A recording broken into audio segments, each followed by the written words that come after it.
When it comes to EVE Online, every player wants to know the most effective tactic available. You want to know the meta. The meta controls everything. It determines what will and will not happen. Knowing the meta will alter your views, make you question your reality.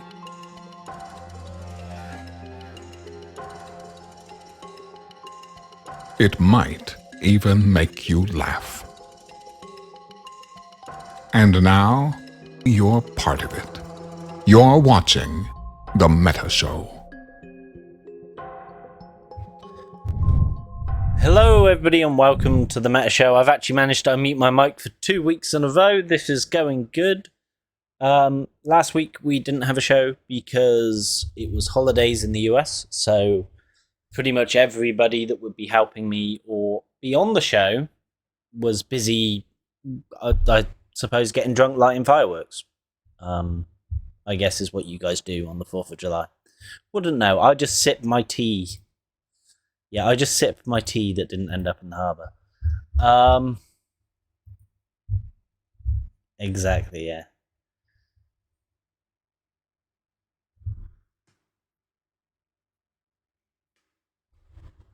Might be the...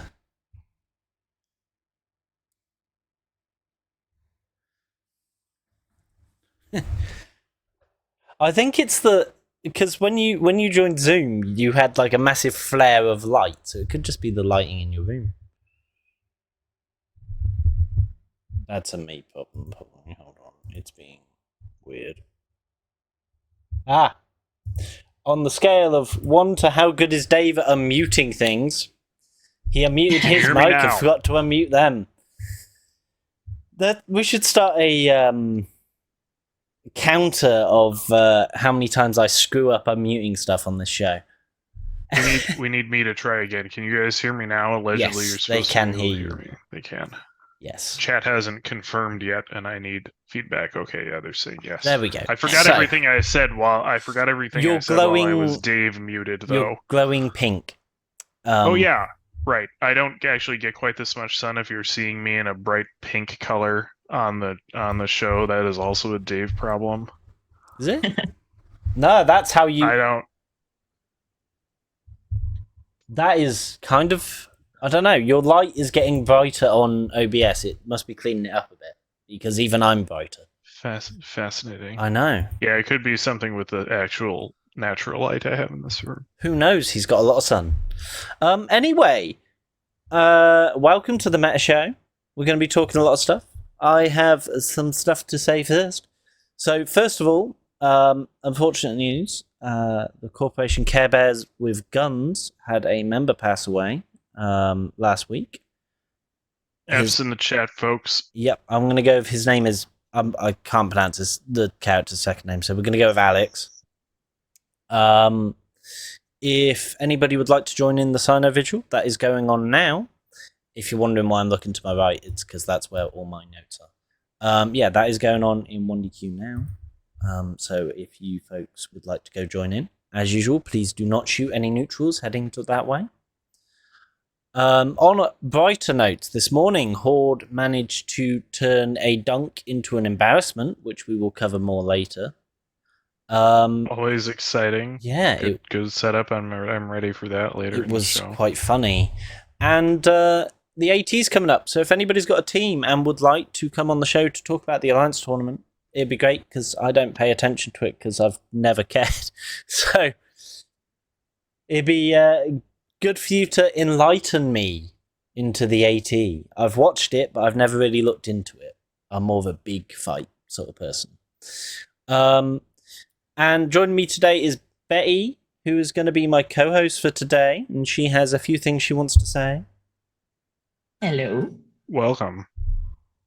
Am I saying them right now? Yeah, the silence one bit, yes.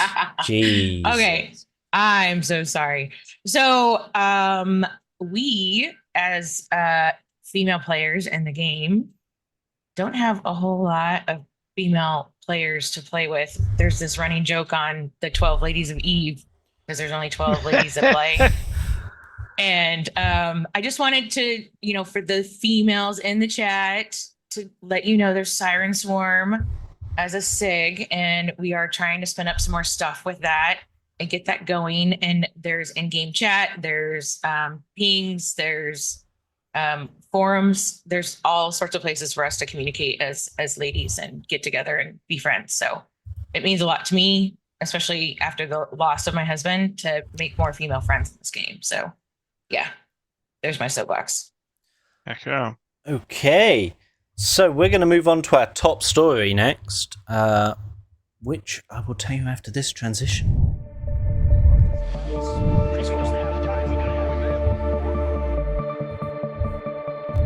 So, the top story today, folks, is... I'm an idiot. I forgot my... Oh, yeah. CCP dropping the ball.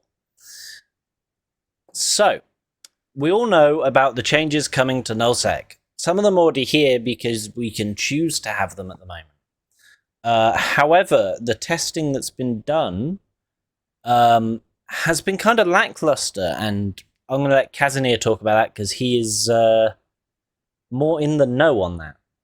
I think that's basically accurate. Lackluster is good, sort of even-handed word. So this is all a topic about the expansion which just came out several weeks ago, Equinox, and the opportunity to transition sovereignty essentially to Equinox mode. And what they've done, if you're watching this show but you don't know all of this already, I find that very strange. But I'll briefly catch you up in 2 sentences.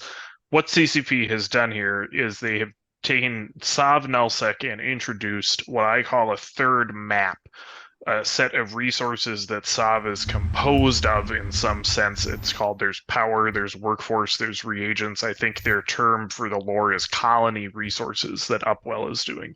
And all of this functions now alongside the map of TrueSec and the map of moons that we already had. And you have to take those, and those determine which IHUBs upgrades you can have. Now they're called Sov hubs. So in addition to that, instead of just taking the existing upgrades and migrating them directly, they created a new set of upgrades that's supposed to both provide feature parity and grant Sov nullsec the ability to do its own mining again. But nobody is happy with what they've come up with for a variety of reasons that we can get into. But most recently, what happened is it looked like how this would stack up is that all of a sudden, it used to be the way Sov was you had, in any given system, you could put all the upgrades you wanted. You just had to pay an increasing ISK bill to keep them online.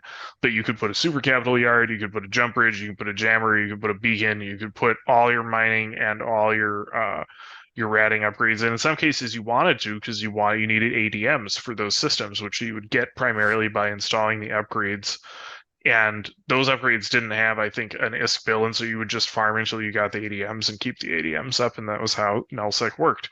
All very farms and fields.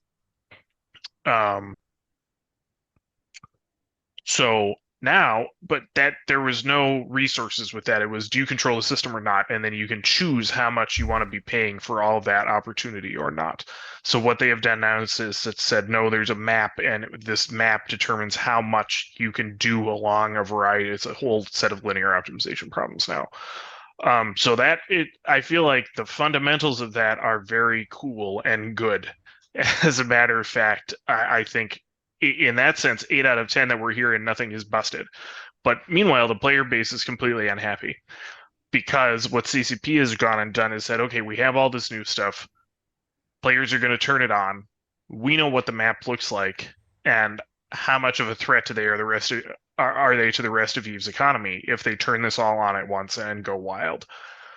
And the answer that is their attitude on tuning this stuff. Meanwhile, we're looking at it and saying, well, we look at this new map and all these resources, and we can see that we're maybe going to get 15, 20, 25% of the existing opportunities nullsec provides, and that feels like crap. if it's that big of a nerf. And it does look like that right now. All of a sudden, it looks like a system will be able to have a major ratting upgrade or an Ansiblex or a mining upgrade, or a super capital yard, maybe one of the big 4, and then you can maybe get some other pieces in around that, but there's not that many other pieces even, because they only migrated the current stuff. So then, that's basically the state a couple weeks ago. They adjusted some power numbers. They've actually been communicating with us a lot. We have a real good, chain of feedback with them, I feel like. Which that doesn't always work, as we're about to find out. So what happened was the biggest piece that looked interesting from the system is the repops were advertised on the crab sites on the anomalies from the new pirate detection arrays. They're called threat detection arrays now, TDA, minor TDA and major TDA. Those are advertised as faster, and the CCP confirmed, yeah, the faster repops are intended. And we went at them with the best technology that Nullsec has to offer, which is a team of 5-year-olds trying to put up LeBron numbers and Stormbringers. And they don't take very much is to inject. My metaphor is bang on accurate. And they worked. They put up LeBron numbers very simply because the repops were instant. And then CCP discovered that and nerfed it yesterday. And now the universe is having a small meltdown, which is completely justified. Now we've been bait and switched twice in the span of about a month. So let me take a break, look at chat for questions, and see if there's anything I need to answer. So Mr. Knight is saying, is a 50% nerf to the amount of ratting possible a fair estimate? And that's where I feel like we really don't know yet. We have the preliminary numbers. There's a sheet that explores how many anomalies are available. But I'm going to spend 5 minutes now talking about the exact differences in the repop system, and you'll see why we don't actually know. My sort of BS 15 to 20 to 25% number as an overall is just based on the idea that maybe you can get one of the 4 big ones, and then there's some other stuff. So the nerf that happened yesterday is they changed the repops. They took it from instant repop to all of a sudden a 20-minute repop timer on these sites. And it used to be that your repop timer was more like 15 minutes, maybe a little bit less, essentially. So this felt like another nerf. And we said, hey, what the heck? But what has actually changed is that previously your repop timer would start when you finished the site. And so it was advantageous to you to always run the site as quickly as possible, because that would ultimately mean that the system you are in is producing the most sites, right? Every time you clear a site, you get a new repop timer starting. Okay. And so that's been a foundational piece of nullsec technology for almost 15 years. Well, almost 15. Yeah, it was late 2009. 14 and a half years was when Dominion came out. Okay. Is just bring as much firepower as you can, clear the site, because you'll be able to repop sites faster. But now the way it works is that the repop timer starts as soon as you enter the site, and it starts ticking down while you're in the site. But there's a minimum still, and the minimum looks like it's a little longer. But what that actually does is it will favor people who clear the site sort of close to the average time. If you're an Ishtar ratter, you're still going to get close to an instant repop here, or a Merm ratter. Whereas if you are bringing 5 storms, you are going very fast through the site, and now you have to deal with the minimum timer. So this is a sort of really interesting, because of course they were not going to allow the sort of density we saw in the preliminary numbers. That might feel cavalier to say that way, but they really were crazy. You can have Angry Mustaches on Oz's show right now talking about it. They might be going into some more detail.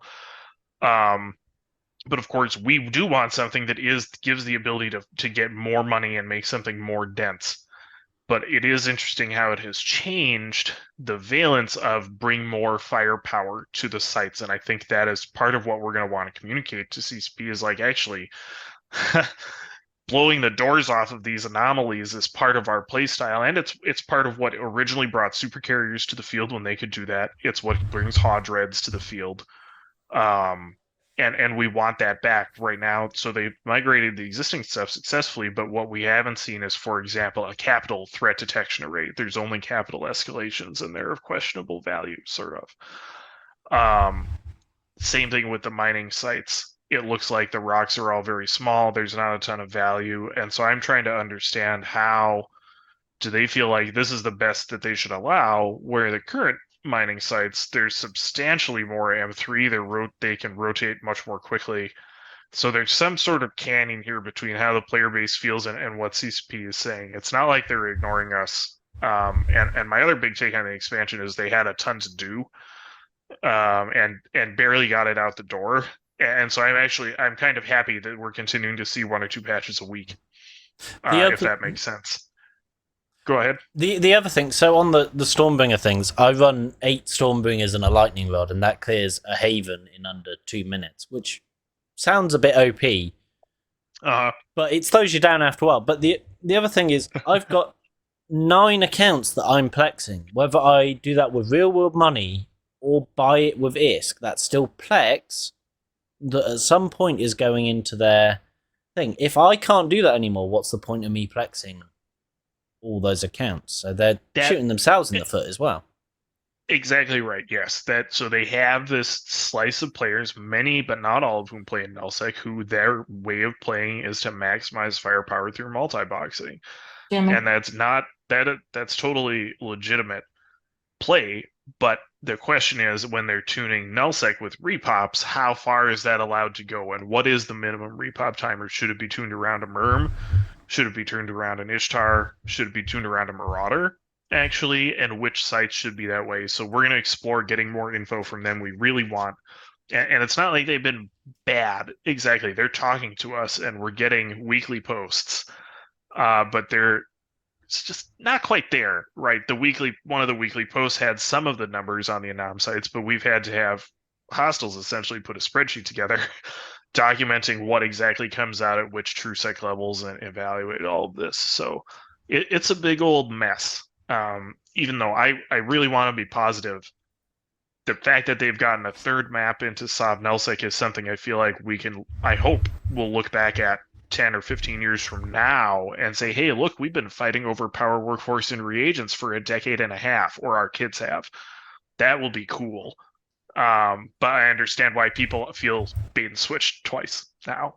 So we're going to keep working on it. Let me look at chat again.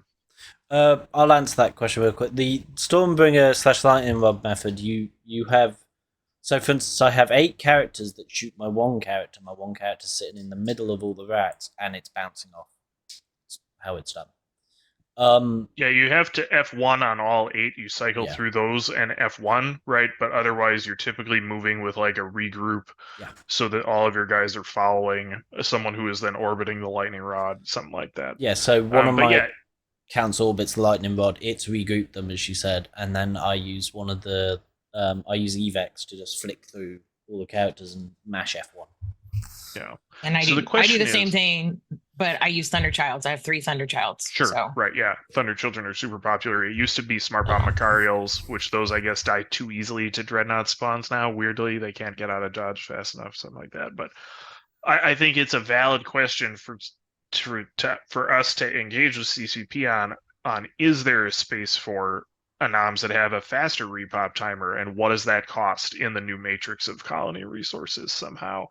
What is the scaling, and is there a way for players to then get denser so they could group up and have more anomalies for whatever reason? Maybe they just don't have that amount of space, or they don't want to cover it, or they're surrounded by enemies. There are a variety of reasons you might want to densify even further than we do, right? We have several regions, but I look out at the southeastern map, and there are plenty of people who have 2 or 3 constellations. How do they go big is a totally valid question. But in the meantime, someone who's using 9 accounts, it is logical that they cannot be consuming as much of a system as just one guy in a Marauder. Of course, you're going to need to have more of the system to yourself at some point. Wherever the bar is set, that is going to happen. What I really want to see is for them to have capital mechanics, so it is more optimal for me to bring 2 Dreadnoughts or my super carrier than it is to bring those 8 Stormbringers, because that's a lot more risk on the field, right, than it is even with your 8 Storms. So, but they haven't achieved that yet either. So these are all places that we can push them towards, I feel like, and that's sort of where my head is at. What they should be looking at is a way to get, as you said, the supers back into rank, because it produces more ISK flow and more faucets and sinks, because the supers are making tons of ISK, but also people like me are out there killing tons of supers. So, the moment there's nothing to do with your super other than a crab beacon, and even then that's easy to get away from. Betty, tell me, did you get down to the constellation that we upgraded in period basis with your Thunder Children? I want to hear about No, it. Oh, no, okay. Some not of at all. our No, I- in fact, I've backed off from routing with the Thunderchilds because as a corporation, we started using the Stormbringers for fleets to do fun content together. And I'm helping people get into them so they can make a little bit of ISP or follow with the MTUs or it just, something to do together as a Sure. corporation. I mean, we should probably put this on the fireside instead of on a public show. But yeah, the amount of yeah, we'll talk about this later. Helps the There's a little guy a lot. lot They generate a lot of stuff that you can do with that. And the fact that they're also a doctrine ship is very useful. The thing I've always heard about Thunder Children is they get shot too often to make them as effective, but people keep using them, so I must be wrong. Right? They're a very popular ship. I love using them. I love that it's only 3 accounts, but I tend to use them late on Saturday nights when I probably shouldn't and end up losing one. So I just keep repaying for them and replacing them. Prices did go way up, and again, that's why player base feels debated. You can look at Stormbringer prices, and they're up like 40%. I don't know who in the EVE economy it runs Edencom, and it's their economy, but yeah, interesting week for them. The other thing about Stormbringer Ratting is it puts a new challenge on hunting ratters because you have to approach the Stormbringers correctly, else you're gonna die. I think that's cool. It is. I think that's good. As a Horde Loki found out when he tried to drop Redeemers on my fleet, he walked in 10 off my lightning rod, lit his signer, Redeemers came in, he died, and I walked off. So, yeah, it would be, again, that's another thing that they could consider is not a capital threat detection array, but instead like a gauntlet threat detection array, where it's not about repops, but it's going to throw ever increasing amounts of rats at you, and when do you have to bail out? And so your Stormbringers you're bringing is not necessarily about clear time, but how much can I get through before I have to get overwhelmed and bail? They have all sorts of options they can consider, That's a bit of escalation theory into it. Right. What the player base fundamentally wants to see is if I invest the right power, workforce, and reagents, and so, like I said, the big four are all up in the 1200 to 1700 range of power, where they're only going to be putting one in all but the best systems. That's fundamentally how players are thinking about it. Is where I used to have 4, now I'm going to have one of these, and so my empire is now, disjoint by that amount mentally. That's not in ISK-wise. I don't think it's that bad. I think we will keep up the amount of ISK, even if we fully transitioned. I feel like Delve would do well, but I'm an optimist and could be in the tank. We're trying to figure out just how compromised I am psychically by 2 years on the CSM. That and I forgot it's gonna cause the big blocks, so us and PandaFam to have to expand. Well, maybe not PandaFam because good God, they've got a lot of space. But Good to question. have to expand a bit more, maybe to fit in what all of our members want to do, which is just going to screw over the little guy. And the thing is, if they had the mechanics where we could densify beyond the current thing in various ways, whether that's ISK per hour, whether it's people per system, if after that you do the analysis and still the overall map is a nerf, where it's 30% of the original because of what they have done with the resources, that's still a justifiable thing where they could say, hey, there's nullsec is it's producing too much in a broader sense, or would be if it were fully exploited. But of course, it's not fully exploited right now. There's all these regions that are not fully invested in, and creating a pressure to go seize those somehow, or even seize them temporarily. And they don't have the full mechanics for this yet either. But if they were to create that pressure, that would ultimately be very good for the game, right? Not that it's pressure solely on us to expand our footprint, but pressure to take and hold space somehow. That all that is another way of saying space has value. You know what I mean? And that's what we're after. So there are a lot of vectors that they can work on here.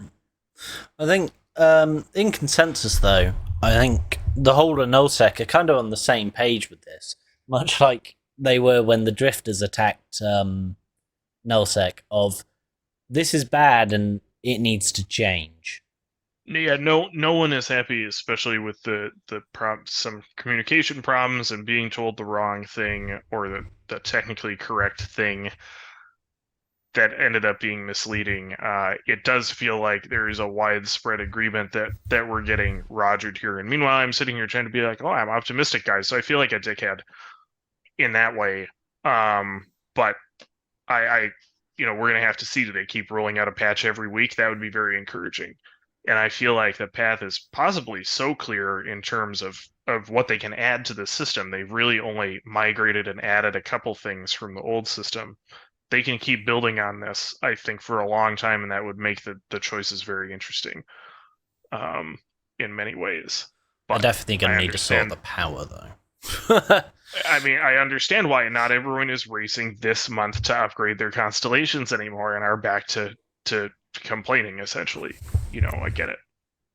So this kind of moves on to our next thing, which I'm going to start transition into the Nullsec Power Hour and Horde running again. What happened?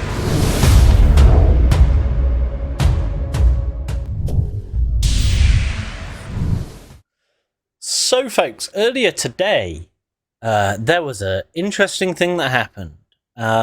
A lot of us, like fleet commanders and stuff, were sat there seeing that hostiles had pinged for we had no idea what, because there wasn't just nothing going on. Turns out they were trying to dunk on DC running a NPC Satio, and if we switch on over to this screen, I can show you where that was when it wants to bloody behave itself. There we go. Okay, so they were running an NPC Satio in the system with the red arrow, Ashimir. So Horde head out to head GP, burn through HiSec to go and dunk them. In this time, that allowed us and Brave enough time to get on Titans in Quirius without them somehow knowing, which was weird, to, help. Bear in mind, DC hadn't told us anything about this. We had no idea what was going on until I arrived in system. So How did that go? Well, they do a lot of back and forth, engaging, not engaging, engaging, not engaging, giving us plenty of time to get set up. Whoa. I've never heard that story before. Please continue. Them engaging and not... I know, right? Yeah. Well, a lot of it was DC warping backwards and forwards from the NPC Satio because... Oh, wow, why is that camera screwed up?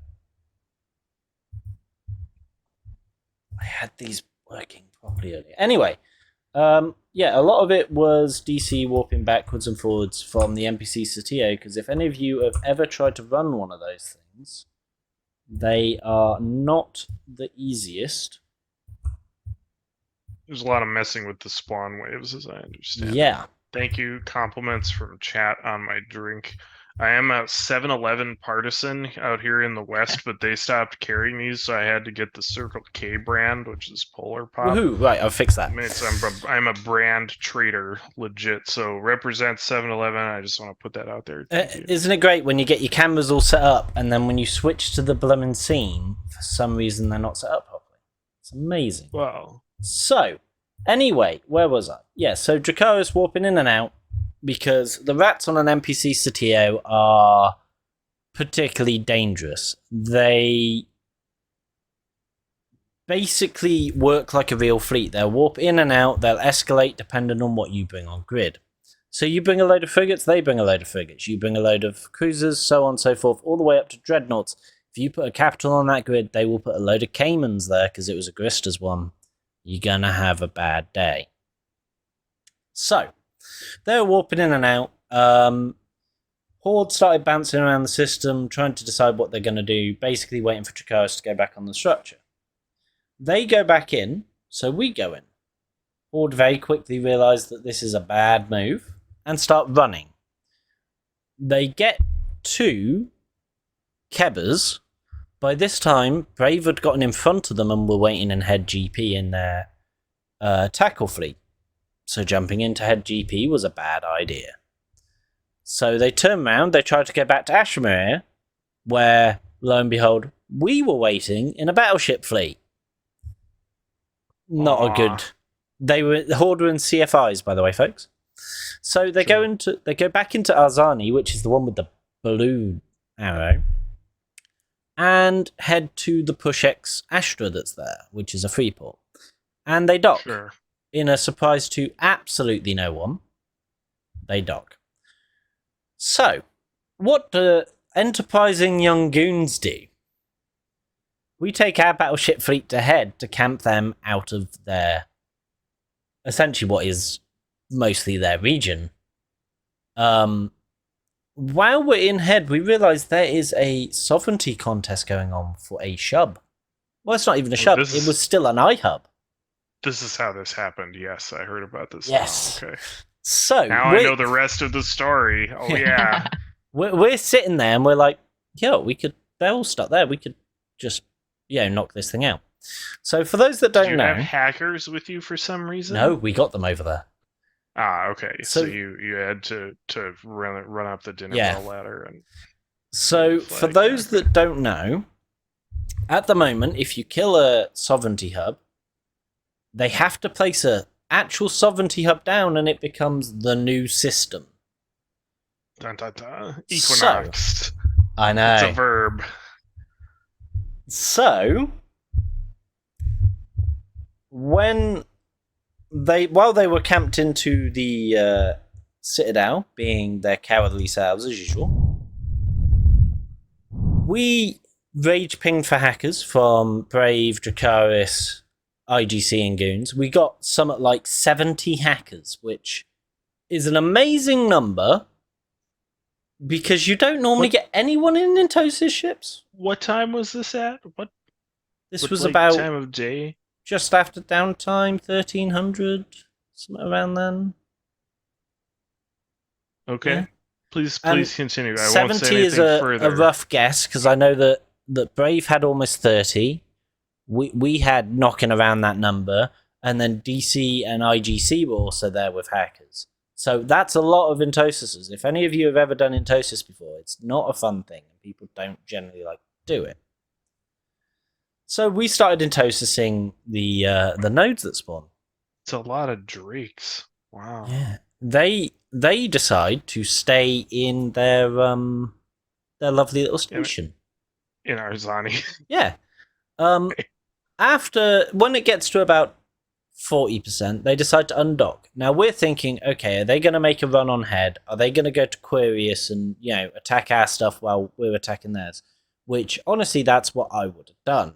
I would have been like, did they go home? You're winding up to say they went. Oh my god! But they didn't just go home, Casimir. Okay, they burnt. I'm waiting. All the way to Domain. Went in a Turner hole just to take a wormhole back to BTAC 3, where Brave were waiting for them. What?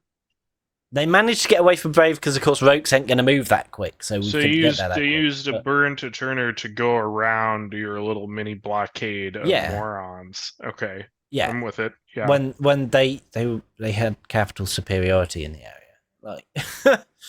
I mean, they always have that. We love fighting with one hand tied behind our back. So yeah, they caused their members to burn 15 plus jumps to go through a wormhole, which I might add they barely got through because it collapsed on like their last ship. That's the best part. I love life's little delights in this game. And what do they do next? We're still Intosising UTAC Q, not UTAC, Head GP, and we're Intosising Shubs as well because when in Rome. They go to UTAC Q and they dock themselves up. They just dock. Headliner and his cronies burning back in omens trying to kill Intosis's and stuff. We don't really care because it was at 11%. For those that don't know, it's 7% per node, so that was 2 more nodes. As you can see here, Head GP no longer has a sovereignty hub. What does this mean? This means that it is no longer on the old Sov system, it's now an Equinox Sov. give me a readout of the. Can you bring up the number of planets in head GP by chance? Yeah, let me. I'm go gonna to I'm gonna Dotland. open a spreadsheet now. We're gonna look at the characteristics Head GP has 6 planets, of head. 1 lava planet, and 1 storm planet. So its power is quite crap. I'm gonna look. Hold on. And it's a K3 sun, which I don't have the spreadsheet on. However, to be able to use that system for logistical purposes, which honestly that's what you use head for, you use it to get to Kebers and get around to Aquarius, they need to place a sovereignty hub. To do that, they need workforce, reagents, and power. So, basically, head GP is now useless. Right, yeah, they've got to skyhook the whole thing. That system is... And the surrounding area, probably, to get enough workforce. Possibly. The workforce in the system is about 24,000, which isn't really enough to do a lot. It's okay, but it has just enough to fit an Ansiblex in power. That would be the only thing it is doing, is being able to fit an Ansiblex. But they can't jam it. Then they can't jam it, right? You have to pick. So this is one of these systems where all of a sudden it's topological. Do you need a jammer? Do you need a bridge in? Which are you going to fit? This is actually worth commenting. Part of the system is super crappy right now, where it acts as if the upgrade is consuming power even if you have it offline. So you can't actually go fit in multiple upgrades and choose which one should be on. We've complained about that. But yeah, head is a great example of a sort of core system with a relatively not minuscule power layout. 1250 is enough to do one of the big ones, not a full major 3 pirate, but you can put an Ansiblex, I think owing to the changes they made 2 weeks ago. Barely. And it also produces some of the lava reagent, Yeah, and for those that don't know, I saw a comment that head has always been a bad system. It may be a bad system to do what you would do in nullsec, but it has always been a key logistical system. When Pappy attacked us, they had a jump bridge there to be able to easily get to Aquarius. They now can't do that. They have one next door, which, who knows, maybe they'll get camped into another citadel and... Right. Head operates in several ways. First, it's one of only 5 direct nullsec and highsec connections. There are 2 more like that in Providence directly that most people don't, most goons at least, don't regularly use or know about, because they're sort of in the north. They go up towards like Derelict and the Bleaklands, and we just never go over to like Eastern Amar space and Minotaur space. But then there's the 2 others. One is very familiar. It's ECTAC to Torinos up in Pureblind, and that is now owned by some, let's say, not full PanFam vassals, but neutral states with their own coalition name. And then the last one is not Sov Nullsec at all. It's PF TAC to Orville in Syndicate. And Orville is a not quite island that you have to go around a weird way and get into Galente space. So semi-useful, but not nearly the power of Head. Head and Torinos are standouts in the group, So really good job. That's cool. I'll be interested to see how that evolves. And that is going to be maybe the most interesting part of the next few months, is where does Sob fall and how does the Skyhook game evolve? It's also good. I like the fact that we can force people into the new Sob system. So there is, at the moment, a very, very big there's an incentive to blow it up, right? Exactly. Is there an incentive to hold it, is my question. Does it matter how long we hold and defend once we have taken it? That's really I think the key of what they do next. Is answering. Does this start to matter, and what are the upgrades that I'm going to install if I'm not planning to farm, but I do want to defend? And the big thing is, at the moment, there's iHubs in Impasse dying as well, which means that those regions that they proclaimed renter regions and then turned them into military a military front are losing their iHubs, which, for those that don't know, means you, as Kaz said earlier, without an iHub, you can't put a jump bridge, you can't jam the system, you can't put a beacon, which are the three main things you would want on a military front. And Nullsec is so used to just being able to do all of those because that's been the prevailing model forever, right? For nearly 20 years in terms of the strat upgrades, and 15 for Dominion style crab upgrades. So Horde managed to embarrass themselves quite badly. I think we've got just enough time to move on to our last topic, which... Oh wow, it's late. Yeah. Sorry, I talked a long ass time. It's all right. So let's move on to piercing. People are mad. Veil. So Nat's answer is absolutely. I told him from a certain perspective, I am glad that we're here 8 out of 10 in terms of actually nothing is melting down broken. Was I on that whole time? You were on. Okay, yeah, the transitions don't get in the way. I'm pleased about that part, even though no one is happy. But where I'm also communicating, right, there's a lot of reasons people are not happy, and the whole CSM is doing that, and they have been in touch with us. They're not ignoring us by any means. At the same time, there is this gulf between what they think Nullsec will be able to do, because they're always thinking every constellation is going to be a perfect replica of the ZXB constellation or the 39P constellation, where it's a maximum farm and maximum efficiency, and that's just not true. But that factors into their calculations, that they are being afraid of. So we'll see what ultimately happens with the numbers. But yeah, of course, the answer is yes. We've been on this, even though I also feel like we might only be a half an expansion away from certain upgrades changing the meta of Sav and Conquest to make this game just better than it's been in a long time. They're really so close, but I both appreciate where they are at, and they put a big expansion together. It's not done yet. They've worked hard actually to get it to this point.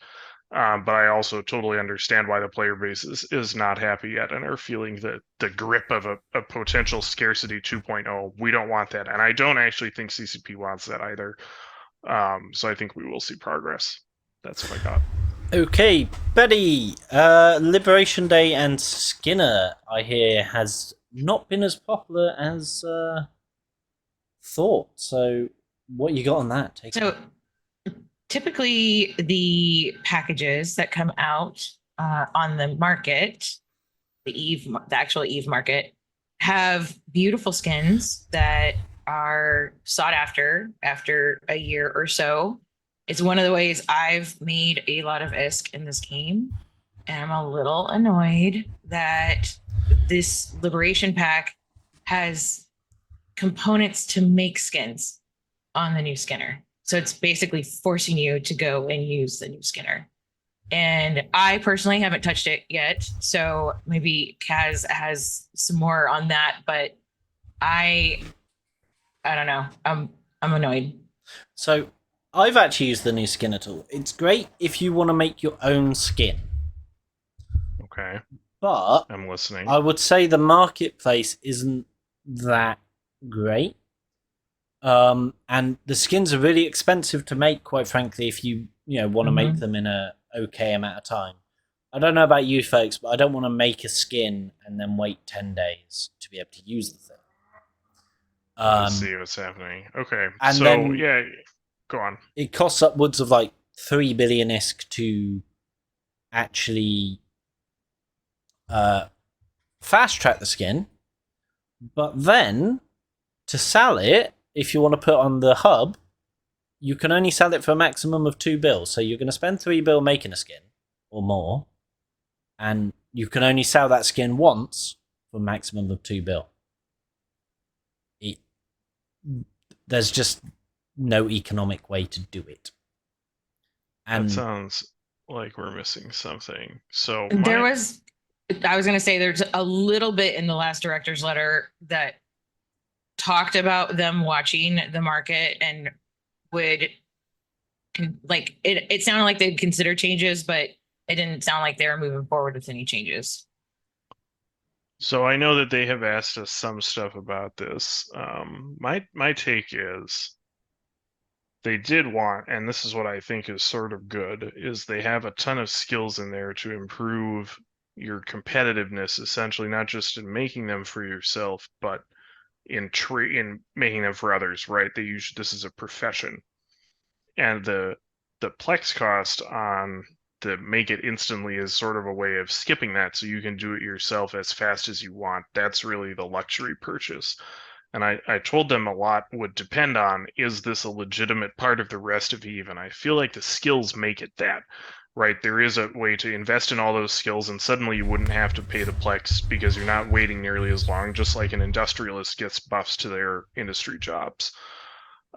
So that's why I didn't mind the Plex for instant button, but what I do mind is the 30% sales tax on the market. I feel like that just undermines everything that they're trying to do, and they didn't even launch with just trading, right? It should be basic functionality is you can trade this thing just like you can trade a variety of other stuff, just like you can trade other cosmetics. You should be able to contract them, right? Even if that means they're evading this market, right? The market is to be able to advertise your order to the public, right? That is what the taxes are being paid for. That's the sales tax. So I think they got into a frame of just looking at where should we be making money, and they should be making money. We told them to build a system more or less just like this. We've been telling them to sell us cosmetics for Bob knows how long, and it's finally here. And I feel like if they were to look at the tax structure and basically change that to, make sure that that trading is available and contracts are available, make sure that there's good search functionality, and that becoming an industrialist is not Roger you. You should, and I haven't looked at all the mechanics to evaluate every single detail, but it feels like you should be getting a bulk discount so that then when you go list them, you can actually make money back, even if you're paying sales taxes. But like, you should be able through skills to go make a skin and sell it for the list price of the skin and have both CCP and you make money on that transaction, right? Because players will be looking at the list price. They know how much it costs them with no skills to make that thing, to sequence that tier H or whatever. So again, I get why people are completely unhappy.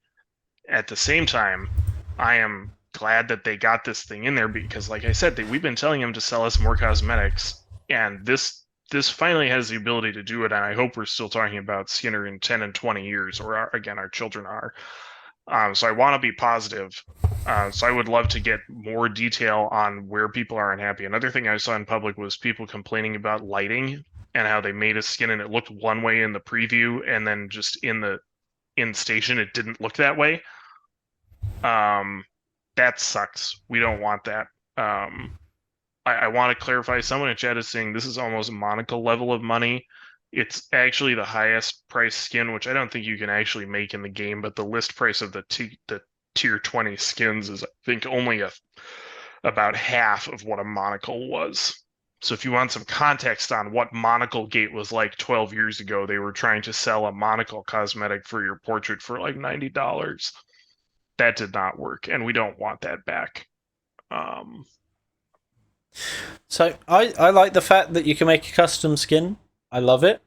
I have custom skins for my super caps, which they're all the same style but looks cool. However, as you said, you should be able to trade them. So, for instance, my ult has the skills. Do I want to go and train those skills on every other character to be able to get that? No. Do I want to go and spend X amount on the store hoping that I can buy my own skin to get 30% of that ISK taken away? Not really. The other No, I mean, I was just to say, I go on the store right now, you're paying a 30% premium just so that they don't lose money. So you're actually incentivized to do it yourself, but that's not what we want. We want people to be able to say, I don't 16 million skill points in Skinner. Screw that. I don't want to mess with that. I'm going to go to the market. They should want that. The majority of players, the forest, should want to go to the market. But the structure does not permit that right now. The economics are all wrong. So I think we need to spend more time on this. Yeah, I think it needs some refining. It's got potential. Custom skins have potential. But they also need to keep giving us special edition skins made by them for the events, not giving you, as Betty said, for Liberation Day, I don't think they should give you parts of Skinner to make your own skin. They should still be coming out with their own limited edition skins for events and celebrations and stuff. Sure. And I don't think that they will stop doing that. But I think you will see, I don't think that they will do loot boxes outright. I think that's probably illegal in Iceland. But I think you will see packs start to include some selection of skin components, right, that would then be able to be resold, and potentially artists will buy those or whatever, but that those become some of the value that they sell is these additional cosmetics, a lot of which drop in random like loot now and data sites and things like this. But you're going to see that, I think, the packs for certain. There are some packs, I believe, that do now come with those. Do they have they already done it? Okay, see, maybe I'm just talking out of my butt because I saw it in the RSS feed. Cool. Yeah, right. Gazada says in chat, loot boxes are get started with custom skins today with that pack. So yeah, there's cool. Several packs. That is cool. So yeah, I really want to be positive about the Skinner thing's potential, but they've got to do some type of price cut, and they've got to work. They've got to do verisimilitude, right? I complimented the skills. The skills make it feel like part of New Eden. It feels like, to me, every other industry thing where you could become a professional by putting these skills on an alt. But that is exactly the key, is the rest of the system has to support that. They need trading, they need contracts, they need better previews, they need the ability to explore which of these components do I have or not have, collections, all that sort of stuff. So, but I do hope that this makes them a lot of money in the long term. Because they are a company at the end of the day. They do need to make money. Right, yeah. Just... If Brisk were here, he'd be saying, God, I told them to build this for 5 years. Just imagine some found Frank. I miss him. Back in my day. But, bottom line is they need to make money, but at the same time, they need to make what they're giving us something that people want to do. At the moment, when I think, let me get a skin, I don't think, let me buy a skin. Let me see what cool skins are for my ship. Just because it's going to cost me an arm and a leg to get them. Because it's costing the people an arm and a leg to make them. And even then, you have to pay for the components as well. So that's adding on more cost to it. So I think it's got a lot of potential, but they need to refine it. They definitely need to refine it. Yeah. Alrighty, I think that's about all we have time for today. Thank you for watching, everybody. Thank you, Kaz and Betty, for coming along. I'm sure we'll see both of you again. Absolutely. Sorry to just talk so much. This is what happens when everyone is upset and there's an expansion. Sorry, nobody likes my voice, so hey. I was apologizing to her though. Don't you worry, Dave. Fine. So yeah, thanks for coming, guys. Hope everybody enjoyed the show. I will be streaming on my channel directly after this if you guys want to go catch that. But until then, we will see you next time. All right.